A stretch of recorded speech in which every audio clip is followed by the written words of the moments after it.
여러분, 교육에 관심 없는 분들 아무도 안 계십니다. 특히 우리가 속해 있는 유교 문화에서는 교육은 단순히 서티피킷을 제공하는 도구가 아니죠. 사람의 인성, 우리 어떤 캐릭터를 만드는 것이라는 것을 일찍부터 알고 있었고요. 그리고 무슨 일을 할 때 필요한 네트워크를 만드는 도구로서도 사용됐었고, 더 나아가서 정말 공부를 잘해야지 국가의 미래를 책임질 수 있다. 그런 큰 비전까지도 항상 생각해 오면서 공부해 왔습니다. 이게 동양적 전통이죠. 요즘 와서는 동양이 도리어 이런 어떤 우리의 원래 장점들을, 고민들을 많이 잊고 있지 않나 싶습니다.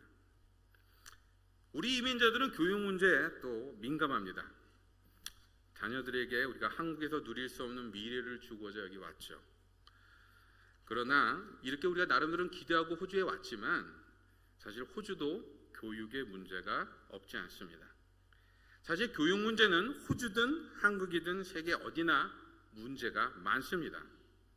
지금 앞에 있는 이제 자막들은 제가 여러분이 졸지 마시라고 좀 간간히 제 얘기를 써머리하기도 하고 그하고 상관없는 그냥 재밌게 생각해 보실 수 있는 것들을 계속 띄워드리니까 졸리실 때마다 보시면 됩니다.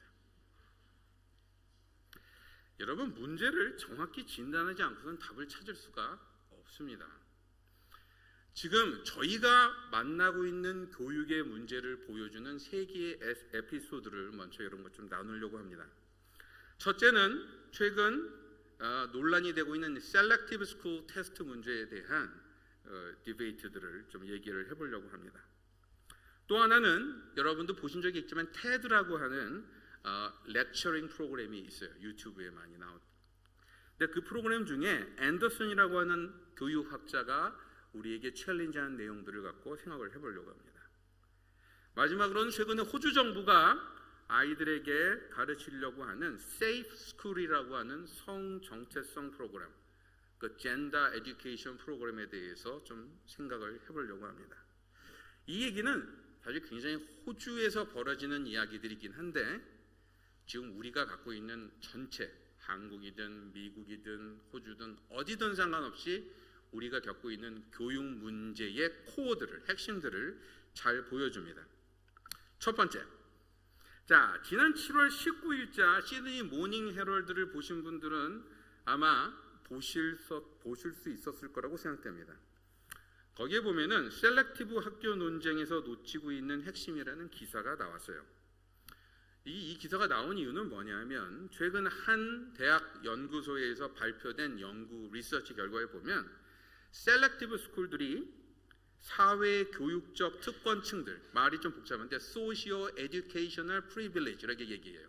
그러니까 사회 안에서 교육적인 어떤 특권층들의 이익을 레인포스, 강화시키는 식으로 셀렉티브 스쿨이 악용되고 있다, 어뷰즈되고 있다, 이런 어떤 주장이 나온 것 같습니다. 더 쉽게 말하면 이렇죠. 교육에 관심이 많고 학원 시스템 같은 거, 이런 어떤 준비 장치를 잘 이용할 줄 아는 사회의 특정 그룹이 셀렉티브 스쿨이 줄 수 있는 베네핏들을 몽땅 다 독차지하고 있다는 거예요. 누구를 공격하는 말일까요? 우리가 뭐 다 눈치를 채고 있죠. 예. 근데 다행히도 이 리서치 페이퍼를 갖고 이 아티클을 쓴 기자는 저에게 조금 더 동정적입니다. 제대로 쉬지도 못하고 일하면서 아이들의 학원비를 벌기 위해 동분서주하는 이민자들의 철박한 심정을 무슨 기득권자층들의 이기주의처럼 셀피시한 것들, 뭐 프리빌리지처럼 취급하지 말라는 것입니다. 다행이죠. 우리 편들이 좀 있어서. 근데 여러분, 여전히 질문은 남아 있습니다. 우리가 이렇게 기를 쓰고 힘들게 경쟁을 시켜서 시험 중심의 공부를 잘하게 하는 것이 저희 아이들에게 과연 얼마나 도움이 될까 말이에요. 두 번째 에피소드입니다. 또 다른 얘기가 바로 이 테드라고 하는 이야기에서 나옵니다. 테드는 뭐냐면 유튜브라고 하는 그 컴퓨터에 나오는 그 프로그램을 통해서 짧게 아주 특정 토픽을 갖고 아주 뛰어난 연사들이 아주 설득력 있게 설명을 해서 띄우는 프로그램이에요. 근데 2017년에까지, 뭐 2018년, 19년 통계는 잘 모르지만 작년까지 가장 많은 히트, 그러니까 사람들이 좋아요 좋아요 하고 보면서 이제 반응을 했던 프로그램 중에 하나가 The Reimagining the School, 학교를 다시 꿈꾸다라고 하는 제목의 강의가 있었습니다. 그 강의를 했던 학자 이름이 사진에 나오는 켄 로빈슨이라고 하는 영국의 교육학자예요. 여기서 켄 로빈슨은 이렇게 현대 학교 시스템을 비판합니다. 현대 학교는 19세기의 공장처럼 운영되고 있다. 인더스트리얼 에이지에 만들어진 팩토리 같다는 거예요. 어떻게? 정해진 과정, 테스트라고 하는 정해진 과정을 통해 가장 적은 비용으로 가장 많이 매스 프로덕션을 하고 있는 게 학교 아닌가? 근데 이제 이분의 지적은 이렇습니다. 이런 식으로 만들어진 학생들은 비록 그 학교에서 굉장히 좋은 성적을 받은 경우조차 현대 사회에서 점점 인간의 지금 리얼 경쟁자가 누가 되고 있어요?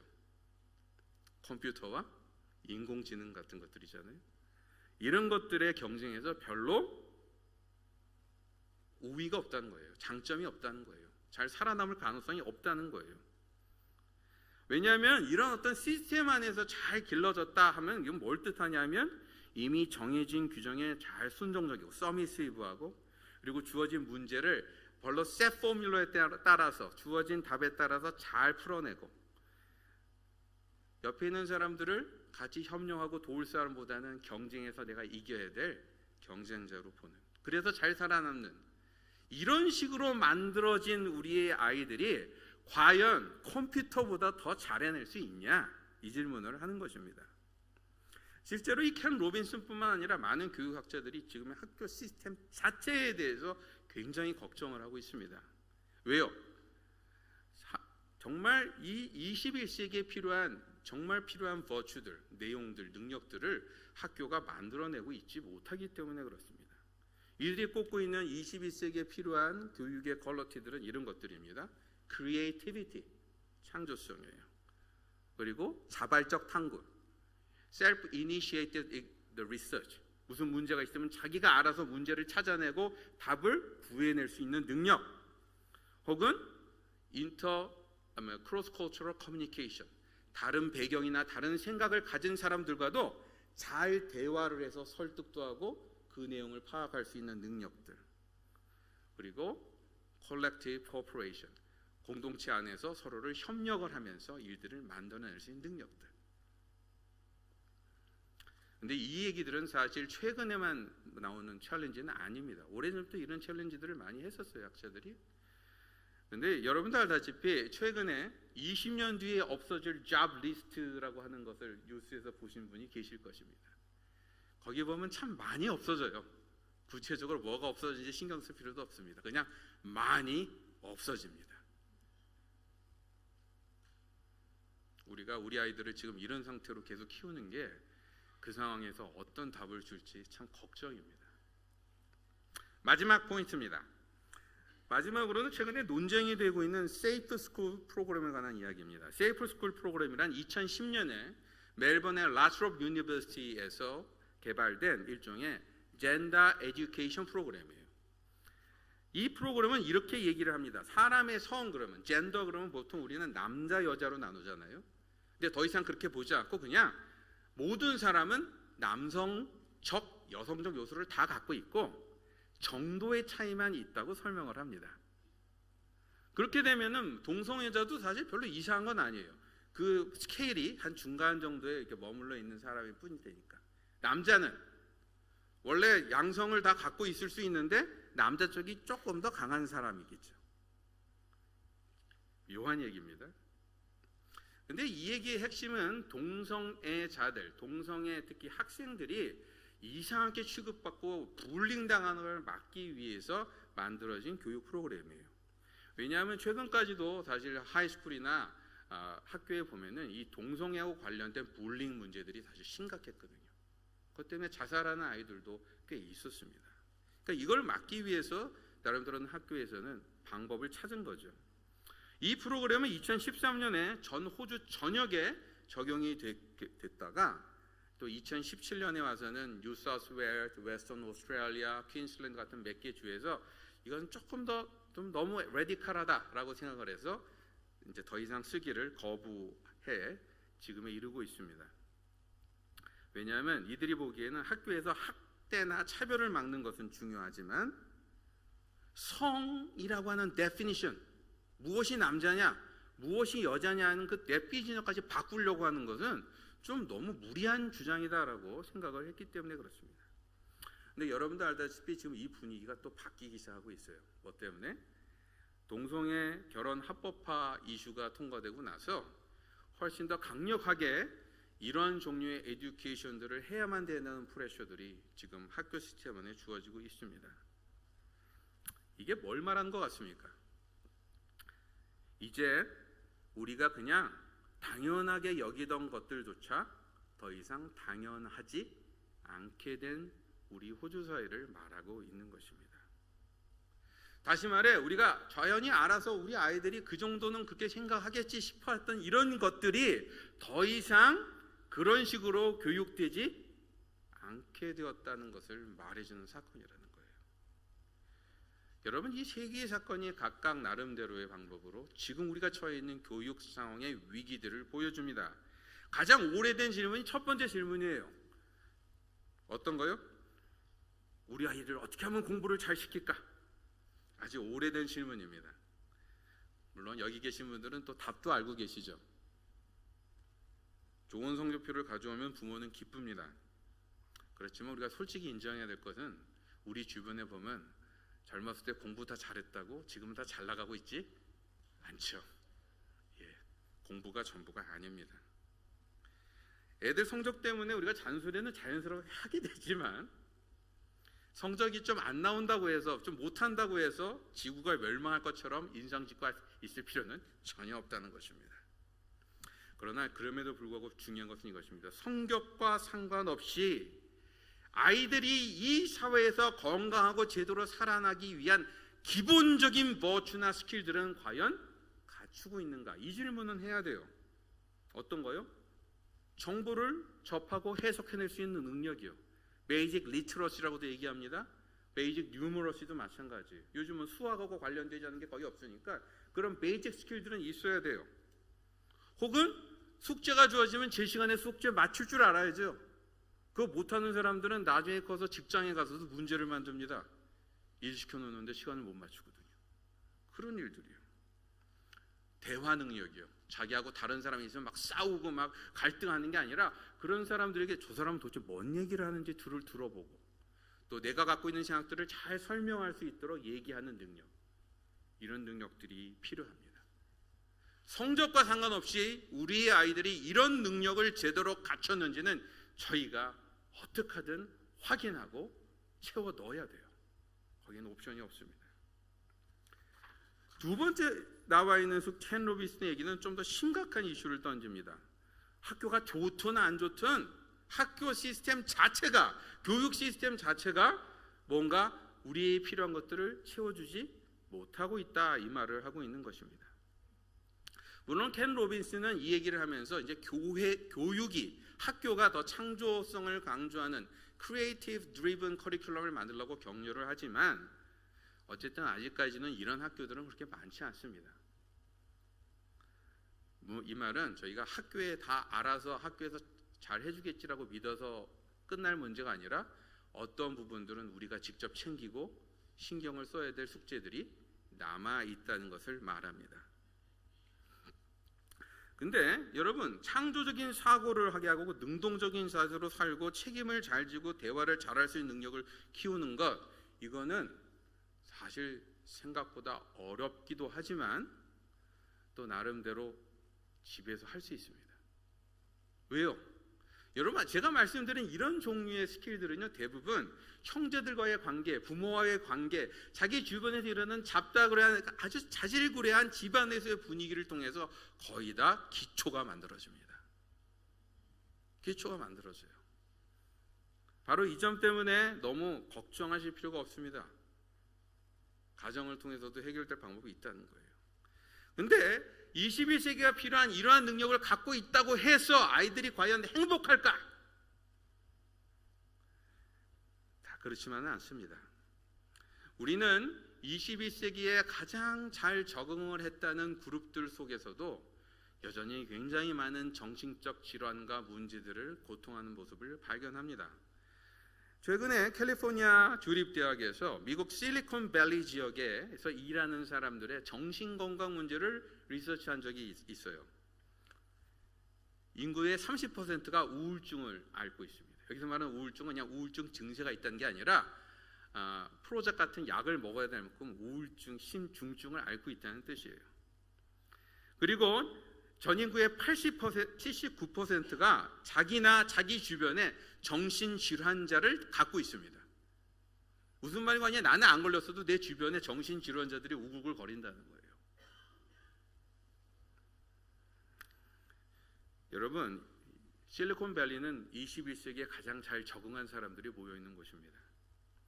근데 여기서 일하는 기업가들은 일반인들보다도요 70%나 더 정신질환에 빠질 가능성을 갖고 있다고 이 연구 보고서는 지적합니다.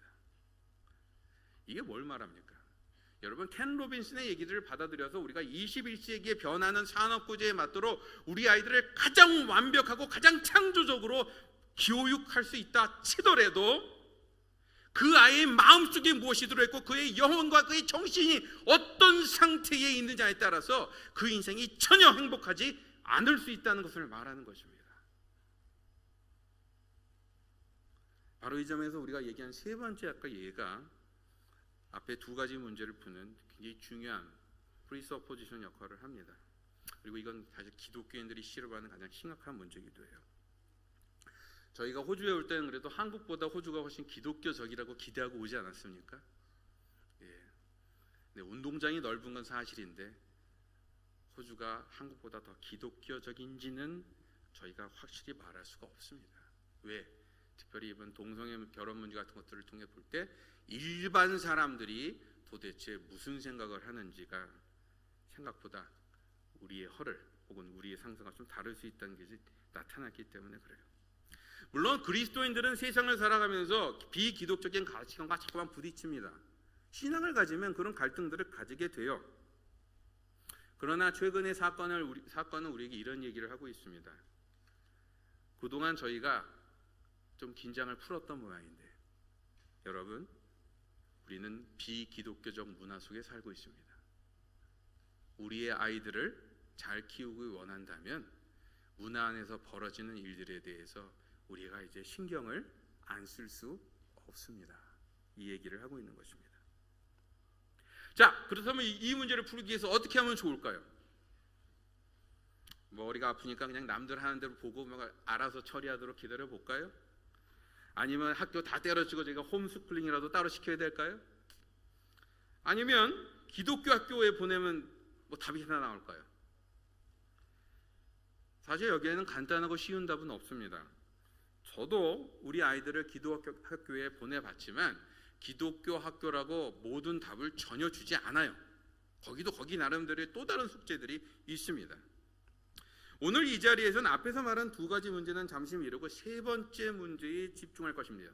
우리의 아이들에게 보다 건강한 내적 중심과 가치관들을 제대로 교육하기 위해서 특별히 점점 더 디크리스천나이제이션, 비기독교화되고 있는 이 사회 앞에서 우리 아이들에게 이 가치관 교육을 어떻게 시킬 것인가, 거기에 집중할 거예요. 거기에 대한 답은 사실 여러분이 이미 다 읽으셨습니다. 저는 사실 못 외웠거든요. 여러분 대부분이 외우시더라고요. 죄송합니다.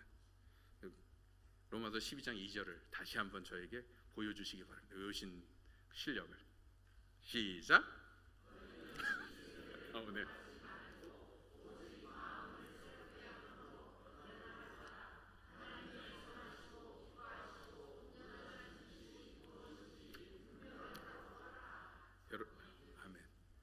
대단하십니다. 점심을 많이 드실 자격들이 다 있으시네요. 여러분, 여기서 로마서의 기자 바울은요, 사실 저희가 살았던 시대와 너무 비슷한 시대를 살았던 것 같습니다. 바울이 살았던 그 로마는요, 그 당시에 대부분 사람들이 상상도 없을 만큼 엄청난 건물과 엄청난 무력과 엄청난 문명을 자랑하고 있었어요. 근데 아시다시피 로마가 나중에 기독교화 되긴 하지만 바울 시대, 예수님 시대의 로마는 전혀 기독교하고 상관이 없었습니다. 특히 가치관 면에서는 반기독교적인 가치관들을 당연하게 가르치던 그런 시대였어요. 여러분, 이런 상황에서 우리가 어떻게 싸울 수 있을까요? 밖에서 박해를 할 때는요, 그거 갖고 싸우든지 아니면 그냥 맞고 치우면 되지만 정신 갖고 싸울 때는 이건 보통 문제가 아닙니다. 어떻게 이걸 해결할 수 있을까요? 가장 흔한 대응 방법은 둘 중에 하나예요. 하나는 그냥 밖에서 하는 대로 쫓아가든지, 다른 하나는 도망가는 것입니다. 로마에도 도망가서 산속에 들어가갖고 굴속에 들어가고 자기끼리만 숨어 있는 거예요. 방법이죠. 실제로 그런 방법을 선택한 사람들도 있습니다. 근데 오늘 본문을 가만 보시면 또 바울의 조언은 좀 달라요. 뭐라고 얘기합니까? 세상에 그냥 맞춰 살거나 도망가지 말고 분별하라라고 얘기합니다. 분별하라. 분별은 뭐죠? 걸러서 보는 것을 말하는 거잖아요. 걸러서 본다는 것은 그 상황에서 도망가는 게 아니라 그 상황이 아무리 끔찍하든 아무리 괴롭든 아무리 머리가 아프든 포기하지 않고 그 상황 한복판에 서서 거기서 굿띵, 배띵, 좋은 것, 나쁜 것을 구분해서 취사 선택하는 것을 말합니다. 분별하라는 거예요. 도망가지 말고. 그리고 이것을 하기 위해서 해야 될 일들을 두 가지를 덧붙여서 얘기를 하죠. 첫 번째는 이 세대를 본받지 말고, 그리고 두 번째는 마음을 새롭게 하라, 이렇게 나옵니다. 여기서 이 단어의 표현들이 중요해요. 여러분, 우리 눈앞에 어떤 사람이 동성애자가 나타났다면 저게 맞다 틀리다 이런 거 갖고 싸우는 건 좋은데 시대의 흐름을 갖고 싸우지는 잘 않습니다. 왜? 이 시대가 어떤 흐름으로 가는지를 파악하는 것은 생각보다 조금 머리도 쓰고 고민도 하고 생각도 해봐야 되는 문제이기 때문에. 근데 오늘 사도 바울은 우리에게 뭐라고 얘기하면 요거 하나하나, 우리 주변에 일어나는 사건 하나하나 이런 것들을 갖고 요게 맞다, 요게 틀리다 이런 것들을 따지는 것보다 시대의 패턴 of the time 이렇게 나와요. 우리의 문화적인 흐름들, 이것들이 어떤지를 파악하고 그것이 은연중에 우리를 끌어당길 때 거기에 아무 생각도 없이 끌려다니지 말아라, 이런 얘기를 하는 것입니다. 다시 말해서 여러분, 이 흐름들이라는 게 무섭잖아요. 남들이 모든 게 다 똑같은 상표로 무슨 나이키 브랜드를 사고 있는데 나만 안 사고 버틸 방법이 있나요? 좀 불편해요. 트렌드는 무섭습니다. 흐름이요. 근데 사도 바울은 우리에게 뭐라고 얘기했냐면, 여러분, 트렌드를 깨어서 watch out, 살펴보라는 거예요. 그래서 대다수 사람들이 그 트렌드를 가고 있더라도 그 트렌드의 본질이, 그 트렌드의 콘텐츠가 문제가 있다면 좀 더 비판적이고 삐딱하고 노라고 할 수 있는 그러한 능력들을 갖춰라, 이 말을 하고 있는 것입니다. 두 번째는요, 마음을 새롭게 하라, 이렇게 나와요. 새롭게 하라. 여기서 마음을 새롭게 하라는 뜻은 renewing your mind라고 하는 얘기 속에는 사실 우리의 생각들을 새롭게 계속 정리하는 것을 포함합니다. 우리가 예수 믿을 때 복음도 알고요, 성역 공부, 제자 훈련 반도 마치고요, 나름대로 이것저것 공부도 하셔서 여러분 많이 하실 것입니다. 그러니까 졸업했으니까 더 공부할 필요가 없겠네요. 그렇죠? 아닙니다. 여러분, 제가 하고 있는 사역을 제가 왜 하는지 아십니까? 로뎀나 마을에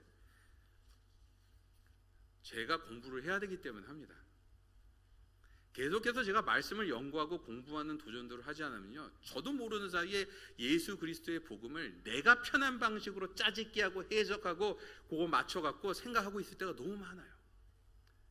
다시 말해, 우리의 마음을 끊임없이 리뉴잉 하지 않으면 우리는 복음이 우리에게 진짜로 도전하는 메시지들을 계속 홀드 on, 붙들고 있지 못합니다. 바로 이 점 때문에 우리가 계속해서 마음을 새롭게 하라고 도전하고 있는 것입니다. 이럴 때 무슨 분별을 해낼 수 있다고요?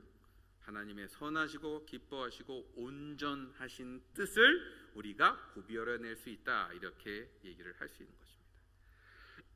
이 말 전체를 다시 한번 정리해보면 이렇습니다. 여러분이나 저나 여기 계신 분들은 적어도 한 가지는 동의하니까 앉아있지 않습니까? 이 세상을 살아가는 최선의 방법은 living in gospel, 복음의 기준을 따라 살아가는 것입니다. 창조자의 지혜와 원리를 따라 사는 것입니다. 문제는 죄로 인해서 더 이상 이런 원리와 이런 가르침들은 환영받지 못합니다. 도리어 세상은 우리가 그런 생각을 갖고 있을 때 그런 생각을 하지 말라고 자꾸만 설득해요. 그리고 이런 상황 속에서 괴로운 나머지 저희가 도망가고 싶지만 도망가지 말라는 것입니다. 도리어 우리의 생각과 마음을 다시 한번 정리하고 이 세상의 흐름들 속에서 노라고 할 수 있는 그 gut feeling, 어떻게 보면 반항길지도 몰라요. 신앙인으로서 가질 수 있는 그 기준들을, 노라고 말할 수 있는 기준들을 다시 한번 정리하여 분별해 나갈 때 이 실험들을 해나갈 수 있다, 이 말을 하고 있는 것입니다. 이 얘기는 사실 딴 사람이나 저희한테 적용되는 얘기입니다. 저한테 적용되는 얘기예요. 그러니 애들한테는 오죽하겠어요. 우리의 생각과 마음을 하나님의 기준으로 정리하는 것, 다시 다른 말로 신앙적 가치관을 정립하는 것은 되게 중요한 일입니다. 그리고 이 문제는 옛날이나 지금이나 계속적으로 저에게 숙제가 되고 있어요. 근데 여러분 21세기는요 그 전에 있었던 시대와 좀 다른 면들이 있습니다. 조금이 아니라 굉장히 다른 면들이 있어요. 현대사회를 분석한 많은 분석들이 있지만 여러분도 기회가 되시면 한번 살펴볼 만한 학자 중에 한 사람이 바로 찰스 테일러라고 하는 캐나다 철학자가 있습니다. 이 찰스 테일러는 현대사회를 Age of the Secular Age, Secular Society라고 불러요. 세속사회라고 말합니다. 세속이라는 말이 특별하지 않잖아요. 세속. 여러분도 알다시피 16세기 이후에 유럽을 지배하고 있었던 종교적인 파워가 왕이나 프린스플, 다시 말해서 귀족들의 그 세속적인 파워하고 싸움에서 지기 시작합니다. 그래서 세속사회가 시작돼요. 근데 찰스 테일러는 단순히 지금 우리가 겪고 있는 세속화는 그런 수준의 세속화가 아니다라고 얘기를 합니다. 서구의 세속화의 발전 과정을 그는 이렇게 설명합니다. 아까 얘기한 대로 초창기에는 교회 권력보다 세속의 권력이 더 힘을 발휘하던 것을 세속화라고 얘기했는데 그게 19세기, 20세기에 가면 이제 공공의 영역, 다시 말해 parliamentary, 의회나 혹은 스쿨, 학교나 아니면 여러 가지 공공의 장소에서 종교 얘기를 하면 안 되도록 하는 식으로 발전하기 시작합니다. 그래서 교회에서, 학교에서 기도 같은 거 하면 안 된다는 거 갖고 막 싸우잖아요. 미국에서 종교 교육을 시키는 문제 갖고도 막 시비하는 사람들이 막 있습니다. 예를 들어서 호주에서도 좀 계속되는 이슈 중에 하나는 호주의 parliamentary session이 시작될 때 기도로서 시작을 해요. 왜냐하면 어쨌든 호주의 헤드는 여왕이고 여왕은 앵글리칸 처치의 헤드이기 때문에 그 헤드로서 기도하는 기도문들이 포함되어 있거든요. 그거 갖고 시비하는 사람들이 굉장히 많습니다. 그런데 찰스 테일러는 지금의 현상이 그보다 한 발자국 더 나간 더 심각한 상황에 있다고 지적합니다. 이제는 개인이 혼자서 생각하는 가치관 문제에서도 기독교적으로 생각하면 이상하게 취급을 당하는 그런 시대에 갔다는 거예요. 그 정도 수준의 세큘러라이제이션, 세속화가 이루어졌다 말하는 것입니다. 사실 호주 역사를 보면요, 호주가 원래 막 신앙적으로 뜨거웠거나 호주 사람들 대다수가 교회를 이렇게 열심히 다닌 적은 별로 없습니다. 그럼에도 불구하고 호주 사회는요 오랫동안 적어도 기독교 가치관으로 말하면 저게 더 맞지, 저게 더 이상이야, 우리가 잘 못해서 그렇지 저렇게 하는 게 나아 정도는 생각을 했어요. 그 점에서 호주는 기독교 문명 사회였습니다. 그러나 이제 호주 사회는 더 이상 기독교적인 희생, 기독교적인 사랑, 기독교적인 헌신, 기독교적인 공동체 어떤 것도 상식이나 이상으로 받아들이지 않습니다. 희생보다는 철저한 보복을, 양보보다는 경쟁에서의 승리를, 영혼보다는 당장 눈앞에 있는 물질적인 만족을 더 상식으로 여기는 그런 사회에 살고 있기 때문입니다. 이 중에는 남녀가 가정을 이루는 그러한 전통적인 결혼의 이상 대신에 동성이 같이 하나로 모여서 만드는 관계도 결혼이라고 취급하는 생각이 포함되어 있습니다. 우리가 교회 간다고 해서 탄압당하지는 않아요. 그러나 우리가 갖고 있는 생각 때문에 사람들은 우리를 우습게 보고 왕따시키고 바보처럼 대합니다. 바울의 시대로 좀 돌아간 것 같지 않습니까? 그렇다면 현대사회에서 기독교를 대신한 것은 뭘까요? 그래서 사람들이 정말 탈기독교를 한 것 같아요. 테일러는 서구 사회가 기독교 없는 사회를 추구했지만 결과적으로는 디크리스천나이제이션, 기독교에서 벗어났을지언정 릴리전에서 자유하지는 못하게 되었다라고 얘기해요. 왜? 사람들이 그 공허한 것을 딴 거로 채웠기 때문에. 다른 릴리전으로. 릴리전까지는 못 가는 사람들은 conspiracy theory, 일종의 음모론 같은 것으로 채워서 이 세상을 보면서 설명을 합니다. 더 큰 문제는 사람들이 더 이상 미래나 영혼을 생각하기보다 눈앞에 있는 immediate material, 눈앞에 있는 현실과 물질에 매달려 사는 시대가 되었다고 지적합니다. 또 다른 유명한 프랑스 학자, 문화평론가인 길레스 레보피스키라고 하는 사람은 이러한 현상들 뒤에 진짜 꼬리를 틀고 우리를 지배하고 있는 것이 세 가지라고 얘기해요. 첫 번째는 extreme individualism, 아주 극단적인 이기주의입니다. 집 밖에 모르는 거예요. 두 번째는요, 상업주의입니다. 돈을 더 벌기 위해서 다들 눈이 시퍼렇게 돼 있는 그 현상들이에요. 세 번째는 어떻게 보면 그것 때문에 나오기도 했지만 그런 현상들을 가장 강력하게 붙이고 있는 것이 바로 뉴 테크놀로지, 새로운 기술, 미디어들과 인터넷 같은 것들이다라고 지적합니다. 실제로 2015년 호주 정부의 조사에 따르면요, 일반 호주 아이들은 태어나서 12세, 13세까지 보통 하루 평균 3시간의 스크린을 봅니다. 3시간의 스크린을 봐요. 주말에는 4시간씩 봐요. 근데 여러분, 이 평균이란 말에 속지 마시기 바랍니다. 평균이란 말은 안 보는 애들도 다 포함해서 계산을 하는 거예요. 그러니까 대부분 아이들은 하루에 몇 시간씩 스크린을 보면서 자라난다는 뜻이에요. 4시간, 5시간, 6시간, 7시간. 눈 뜨고 있는 시간들을 포함하면요, 살아있는 동안에 거의 3분의 1 가까이가 스크린하고 같이 지내는 것입니다. 실제로 집과 차는 없어도 모바일 폰이 없이는 살 수 없는 제너레이션들이 성인이 됐어요. 바로 1995년 이후에 태어난, 여기도 아마 포함되어 계실 수도 있을지 모르는데 1995년 이후에 태어난 사람들입니다. 왜 이게 1995년이 중요하냐면 1995년이 청소년기 때 아이폰이 제대로 인정받기 시작했던 첫째 제너레이션이에요. 그러니까 요 나이 때 태어난 사람들 중에는 어렸을 때부터 맨날 아이폰을 손에 달고 다니는 사람들이 비로소 나타나는 것입니다. 이 사람들은요, 이전 세대보다 터치폰, SNS, 유튜브 영상 사용에 아주 유능합니다. 그러나 또 이런 어떤 과정들이 충분히 지나고 나서 많은 연구자들은 이 세대가 자라면서 그 전 세대와 무엇이 다른지를 조금 더 밝혀내기 시작을 했어요.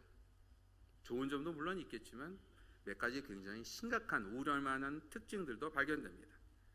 이 세대는 이전 세대에 비해서 좀 더 개인주의적인 경향이 강할 가능성이 높고, 사이버 공간을 통해서, 그러니까 인터넷에서 만나는 거 좋아요, 라이크라고 하는데 너무 민감한 거예요.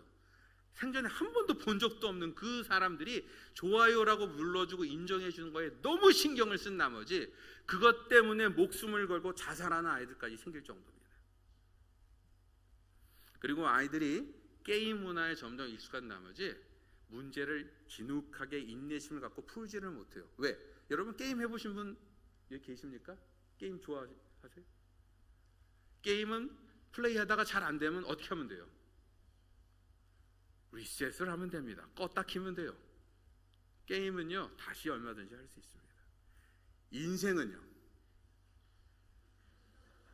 인생은 껐다가 켜지지가 않습니다. 끄면 끝나요. 근데 무서운 얘기입니다. 왜냐하면 인터넷 컬처, 이 게임 컬처가 더 강하게 영향을 미칠수록 아이들은 사실 어떤 문제를 갖고 책임지고 끝까지 밀어붙이는 능력들이 굉장히 떨어질 수밖에 없는 스트럭처를 갖고 있다는 거예요. 이보다 더 심각한 문제는요, 이 사이버 스페이스를 통해서 관계하는 게 더 익숙하기 때문에 사람하고 씨름하는 것을 싫어합니다. 혹은 힘들어해요.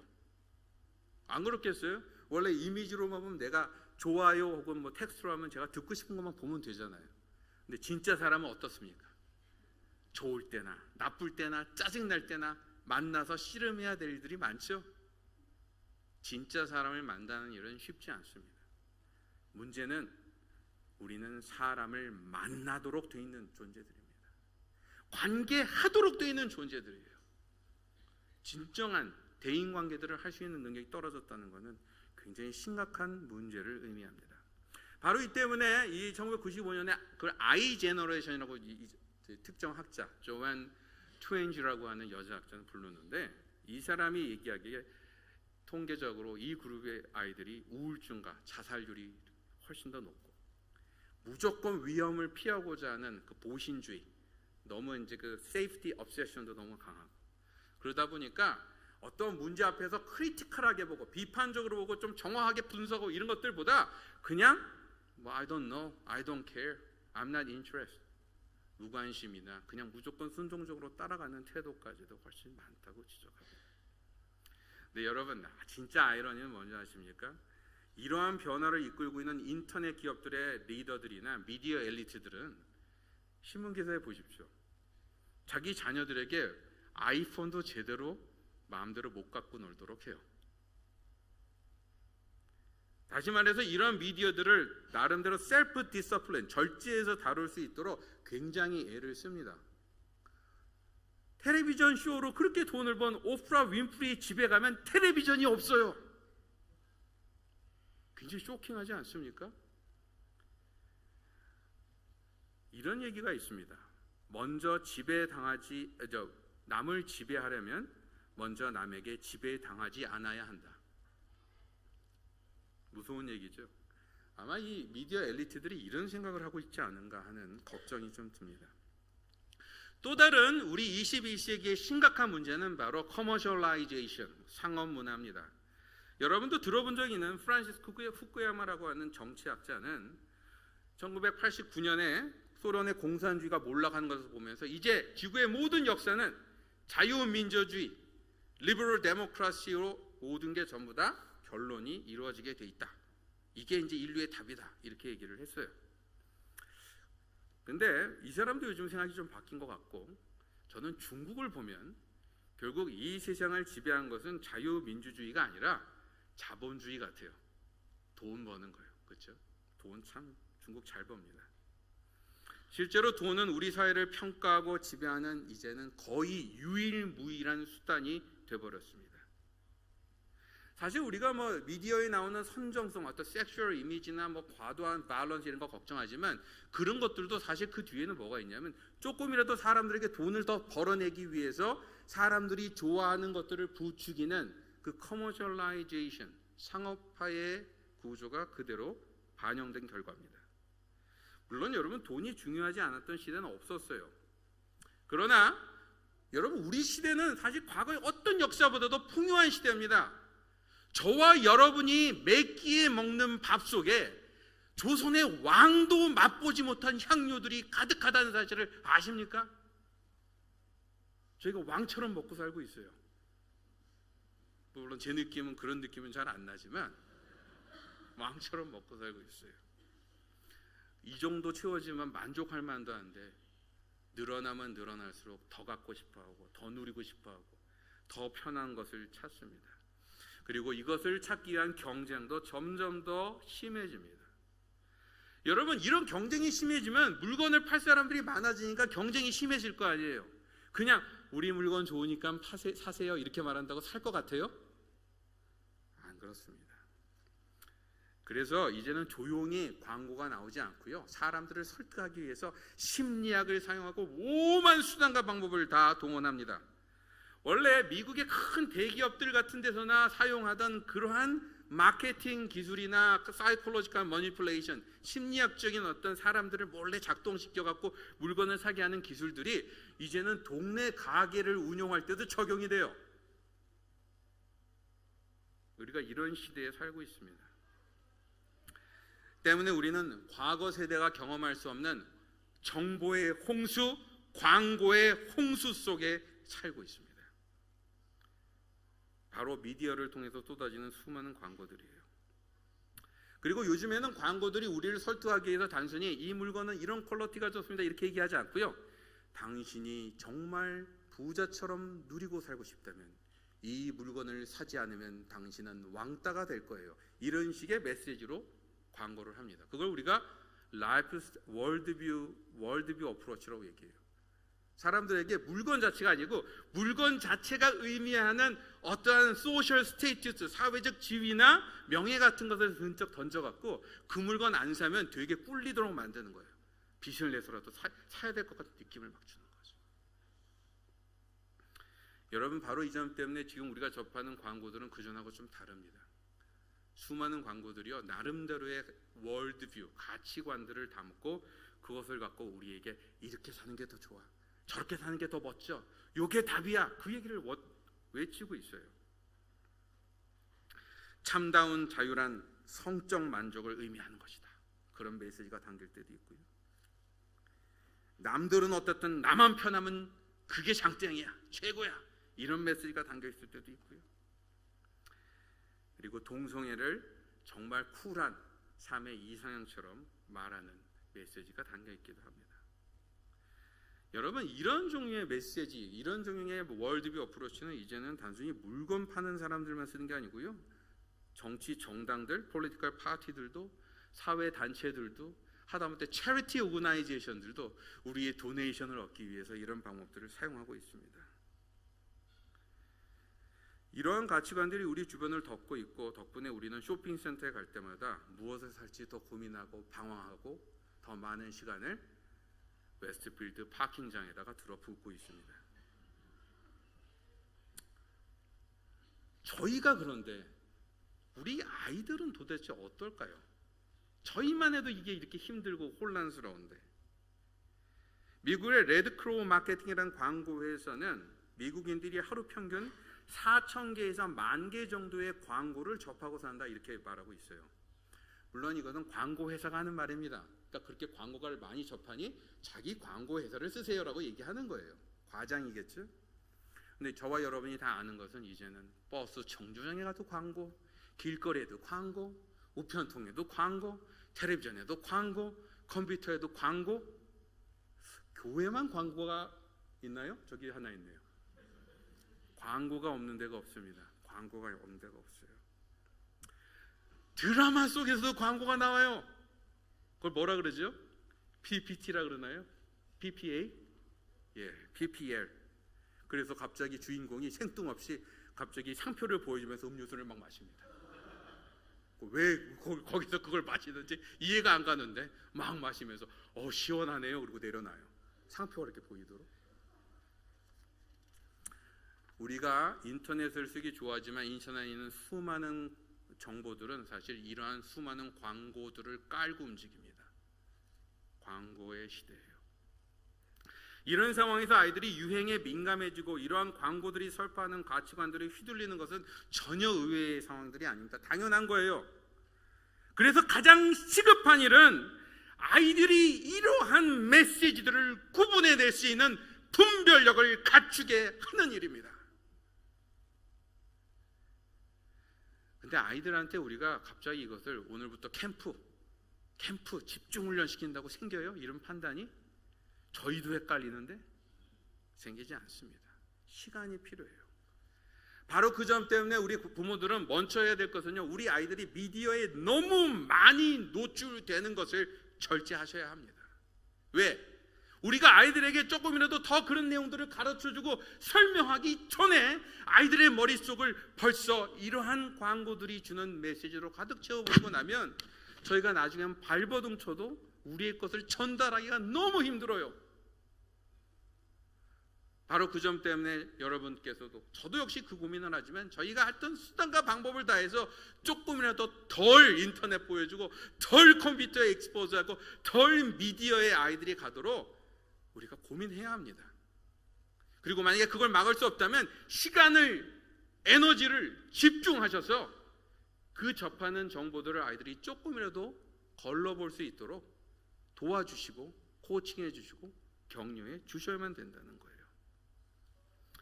이것을 해주는 것이 바로 기독교 세계관입니다. 근데 여러분, 여기서 먼저 기독교 세계관 얘기하기에 앞서서 세계관에는 오해가 있어요.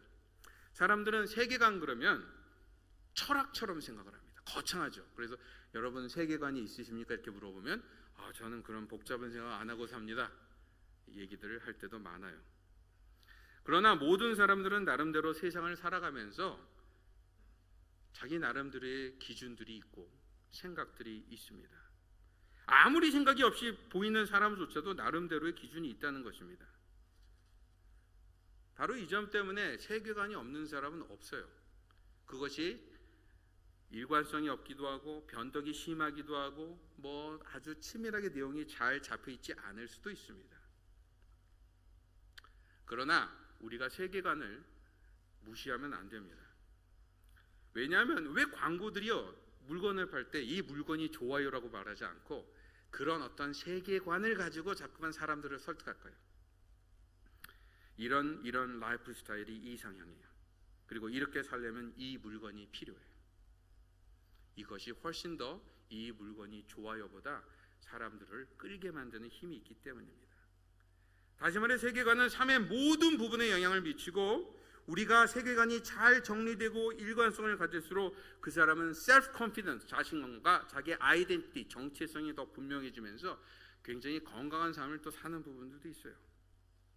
그래서 세계관을 생각해 보자는 말은 어쩌면 이런 말입니다. 저와 여러분이 하는 행동, 우리가 그냥 말하는 거, 우리가 입는 거, 사는 거, 꾸며놓는 거, 이 모든 곳에 숨겨진 내 진짜 생각, 그 안에 깔려져 있는 진짜 생각들이 무엇인지를 뒤져서 좀 생각해 보자는 거예요. 그냥 그런 것들은 우리 하던 거 아니야 라고 그냥 넘어가지 마시고 그것이 정말 우리의 삶을 어느 방향으로 끌고 가는 것인지를 생각해 보자는 거예요. 그래서 그것을 잘 관찰하여 분별, 다시 한번 좋은 것을 가지고 나쁜 것을 멀리 하자는 것입니다. 나도 모르는 사이에 이상한 가치관들이 우리를 지배하지 못하도록 말이에요. 여러분, 미들톤이라고 하는 기독교 신학자는 세계관, 각 개인이 갖고 있는 세계관들을 알아보기 위해서 다음과 같은 질문을 해보라고 제안을 해봅니다. 나는 누구인가? 나는 어디에 있는가? 이 세상은 뭐가 문제인가? 그리고 이 해결책은 어디에 있는가? 제임스 사이어라고 하는 또 다른 기독교 세계관 운동가는 이 질문을 좀 더 잘게 쪼개서 이렇게 물어보기도 합니다. 이 세상에서 정말 이 세상의 본질을 설명하는 그러한 기준은 무엇인가? 이 창조 세계 이런 것들은 도대체 어디서부터 시작되었는가? 인간은 어떤 존재인가?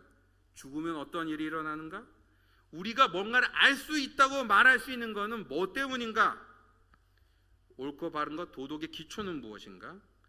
우리가 인간이 죽고 살고 만들어가는 이 역사는 도대체 어느 방향으로 가는 것인가? 여러분, 굉장히 거창하게 들리는 이런 질문들은 사실 세계 거의 모든 종교들이 해왔던 질문들입니다. 그러니까 기독교도 이런 답을 갖고 있고 고등 종교들이면 다 여기에 대한 답들을 갖고 있어요. 그런데 미들톤에 따르면 이런 거창하게 보이는 이런 질문들이 사실은 아무 생각도 없이 보이는 무신론자들조차도 나름대로 각각의 답을 다 갖고 움직이는 그런 면들이 있다는 것입니다. 그리고 그러한 분위기 속에서 자기의 삶들을 만들어 나간다는 거예요. 그렇다면 우리 아이들에게 해야 될 세계관 교육이라는 어떻게 하는 것을 말할까요? 아이들이 아무 생각도 없이 보고 대하는 것들에 대해서 숨겨진 세계관들을 같이 한번 찾아보는 연습을 해보는 겁니다. 부모님이나 할아버지나 할머니나 지나가면서 거기 있는 아이들이 막 듣고 있는 음악을 보면서 저 음악의 저 가사는 도대체 뭔 얘기를 하는 거냐? 저기서 얘기하는 거 저거 좀 이상하네. 저거 조금 너무 심한 거 아니야? 이런 얘기들을 한마디 한마디 해주는 것이 바로 숨겨진 세계관들을 찾아보고 생각해보게 하는 훈련이라는 것입니다. 더 나아가서 우리는 우리 아이들에게 최선의 삶을 줄 수 있는 세계관이 무엇인지를 아이들이 생각해 보도록 도와주는 일들을 해야 합니다. 이것은 두 가지 차원에서 이루어져야 됩니다. 하나는 우리에게 영향을 주는 것, 특히 미디어를 통해서 얻는 정보를 보면서 그 정보의 내용들을 우리가 그냥 다 받아들여도 되는지, 아니면 그 중에서는 조금 그러니까 보긴 보는데 이거 좀 신경 써서 조심해서 봐라, 이 얘기를 해야 되는지를 우리가 자꾸만 판단해야 한다는 거예요. 그리고 두 번째는 우리가 이 땅에서 그 일들을 해나가기 위해서 건강한 세계관을 만들어내는 주체자가 될 수 있도록 또 아이들의 능력들을 키워주는 것입니다. 그리스도인들의 경우에는 우리가 가진 복음을 세계관적으로 설명하는 능력을 키우는 것이 되게 중요해요. 그리고 그런 세계관을 가지고 내가 처한 상황에서 어떻게 사는 게 당연한지를 돌아보고 그렇게 하도록 격려하는 것입니다. 여러분, 저는 사실 시드니에 처음 왔을 때 그게 94년이었거든요. 신학 공부 대학원 과정을 하러 툭 왔을 때부터 이 기독교 세계관 운동이라는 걸 하고 돌아다녔습니다. 근데 별로 인기가 없었어요. 지금도 보시면 알겠지만 인기가 별로 없습니다. 왜냐하면 한편으로는 이 세계관 얘기를 하면 학문적인 것을 좋아하고 고상한 사람들은 저걸 갖고만 박사 논문이라도 쓰겠어 싶은 만큼 좀 우습게 보는 경향이 있어요. 그리고 또 현장에 있는 목사님들이나 또 일하시는 분들은 세계관 복음이면 충분하지 뭘 이렇게 복잡한 또 새로운 뉴 컨셉을 만들어서 머리 아프게 해, 이렇게 얘기하시는 분들도 많았습니다. 근데 제가 이해하는 세계관 운동은 그렇지 않습니다.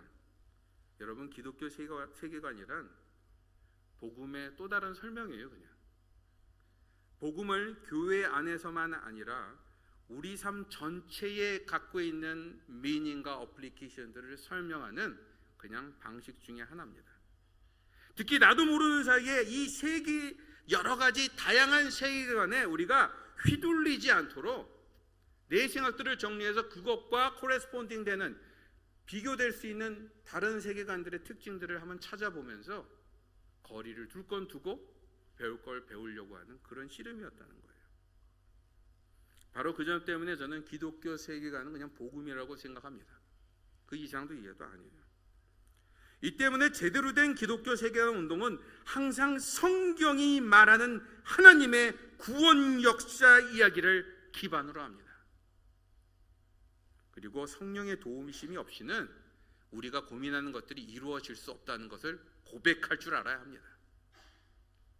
이 점에서 기독교 세계관은 한마디로 성경의 흐름이 말해주는 하나님의 창조, 타락, 구속의 그 위대한 역사의 흐름들을 제대로 보고 그것을 통해 우리가 어느 자리에 있는지를 인식하고 깨닫고 어느 자리에서 어디에서 소망을 봐야 하는지를 알게 해주는 그런 가이드라는 역할을 해준다는 것입니다.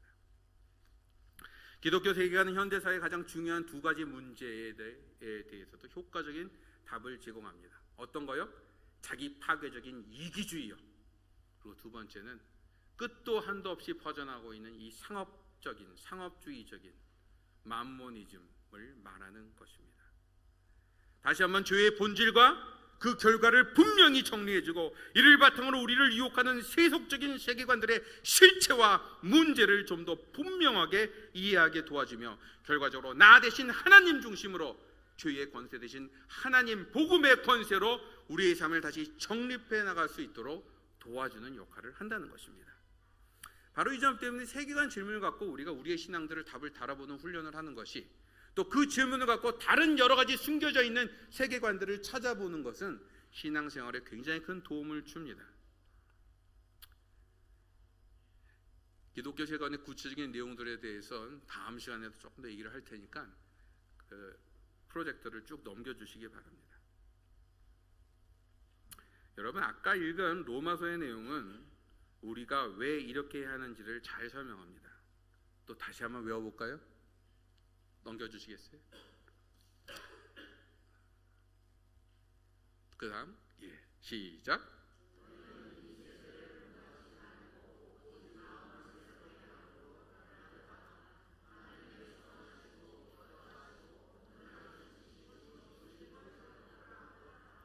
여러분, 이 시대를 분별하기 위해서는 우리의 마음을 새롭게 함을 받아야 합니다.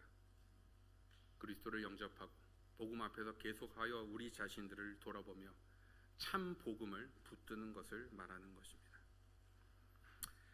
우리 아이들에게 매주 교회를 오게 하는 것은 사실 별로 어려운 일이 아닙니다. 교회 안 오면 밥 안 주시면 돼요. 혹은 교회 오면은 초콜릿을 사주셔도 도움이 됩니다.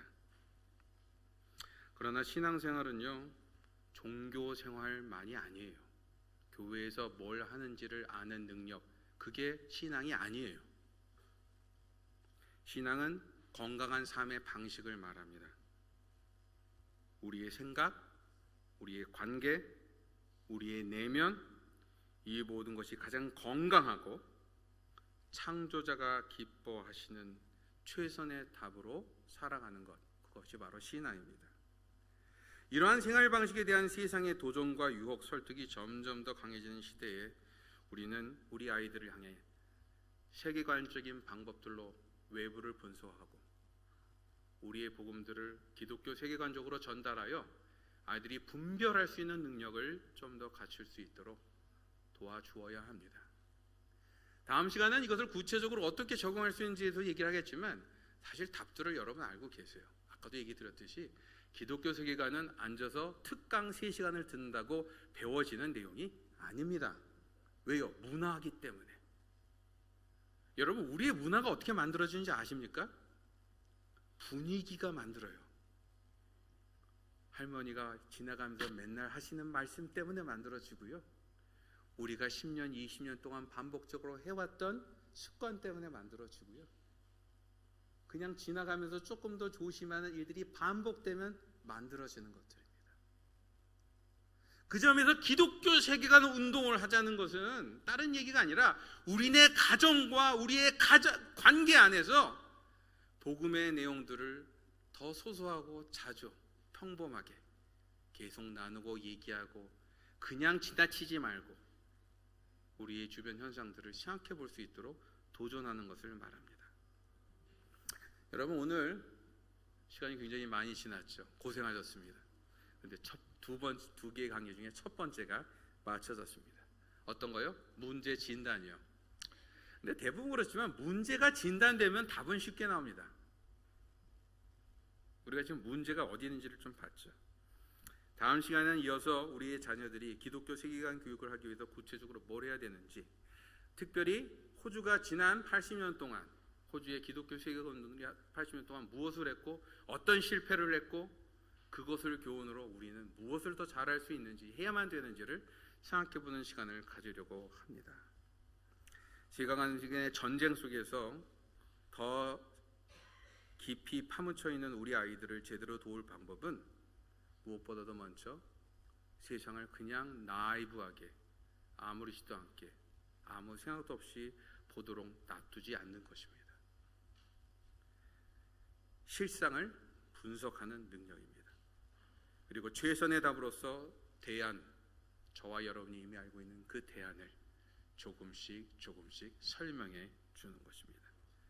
바라기는 이러한 세계한 전쟁에 우리 모두가 포기하지 않고 이 씨름을 해나갈 수 있기를 성령의 도움을 구하길 간절히 기원합니다. 이 시간 잠시 눈을 감으시고 오늘 말씀의 내용들 중에 여러분 각자에게 도전되는 부분이나 또 고민되는 부분들이 있으면 같이 한번 기도해 보시고 또 성령의 도우심을 구하시고 하나님의 은혜를 구하길 원합니다. 그래야 우리가 이 세계관 전쟁에서 우리의 아이들을 또 우리 자신들을 신앙 안에서 바로 지켜내는 씨름들이 이루어질 수 있도록 해달라고 이 시간 저희가 한 1분 정도 간절히 기도하길 원합니다. 기도하시겠습니다.